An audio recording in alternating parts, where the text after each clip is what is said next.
Welcome back to Emotional Mojo. Today we're challenging you to follow your dreams, and our next guest knows a thing or two about following his dreams. He is currently living it as the talent coordinator for the Arsenio Hall show, and he's the author of the upcoming book, How to Live Your Dreams Out Loud, 6 Steps to Overcome Your Fear and Achieve Your Dreams. Please welcome author and speaker Brian Johnson to the show. Brian, welcome. Thank you so much for having me here. I love this because, you know, yes, we tell people, follow your dreams, do what you can to get there, but there are mistakes we make and there are hurdles to get over. So tell us about your book a little bit. What can we expect? Well, I'll tell you this. The one thing about the whole notion of dreaming, sometimes it's really cliche.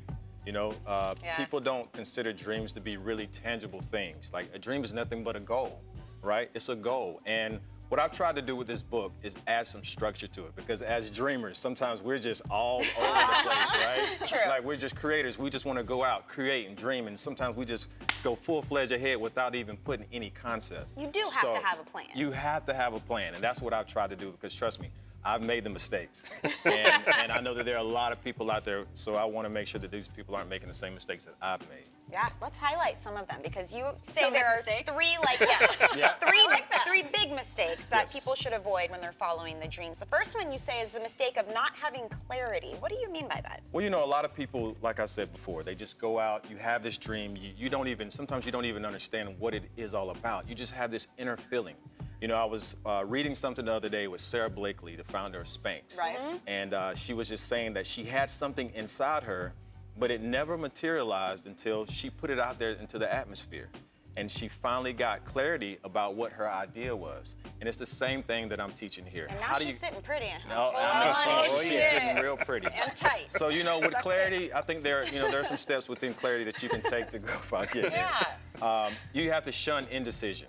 You know, you have to make the decision to actually follow your dreams. Absolutely. We talked about mentors as well, and you say the second mistake is not having or not making connections. Not having a connection, that is like the craziest thing that you can do, right? Yeah. Because what you're trying to accomplish, there's somebody that has already done something of sort. That's right. Or, you know, something that you can, you know, something that is very similar to what it is that you're trying to achieve. And they're usually willing to share. Yes. Right? And they this are. goes to networking too. I mean, I've found being an entrepreneur like you are, and you know, throughout the 10 years that I've had my own business, it is so important to network and never burn a bridge. This Because you never know when that's right. gonna come back to bite you, right? Do you, when you coach, you know, do you run into that issue with people? All the time. Yeah. You never know who you're sitting next to. You never know who you. Can we just pause for a second? Okay, Seriously. our director, our camera guy, both of you all knew each other. They're doing this weird handshake, and it's true. You never know when you're going to come back and see people that you know. That's We're in the same fraternity. We have this saying that not all men are alphas. That's right.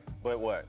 But all alphas are great men. Okay. I mean, All right, third mistake. We never encourage people to do things just for money, but money is an important factor when you're chasing a dream. And you say the third mistake is not having cash flow. How is that a mistake? Well, let me piggyback real quick right onto that second point. I feel like it's also so important for you to add value to people on the front end. You know, when it comes to having a connection. Sometimes we're just like hands out, can you help me add value? Also, resource and financing your dream. You're going to make mistakes. Right. You need cash flow. You know, I was this person that went out here and just wanted to just pursue full steam ahead, and you know, I would quit this job and quit that job just because I had this inner feeling that I have to achieve this dream, I have to achieve this goal. Not having that cash flow, it hinders you, so you need cash flow. It's so important. Would you say that gives you more courage to take risks? Yes. I will say that. I mean, but sometimes you struggle with having that 9-to-5 job that you necessarily don't want to go to. Yeah, but and it's then safe. You know, but it's that safe haven. Yeah. And we're living in a different world and times. Straddle that something that's bringing in that income until your dream materializes. Well, I want to thank you, Brian, for sharing those tips. And don't forget, guys, if you want to get the full spectrum of his advice, the upcoming book is How to Live Your Dreams Out Loud, 6 Steps to Overcome Your Fears and Achieve Your Dreams.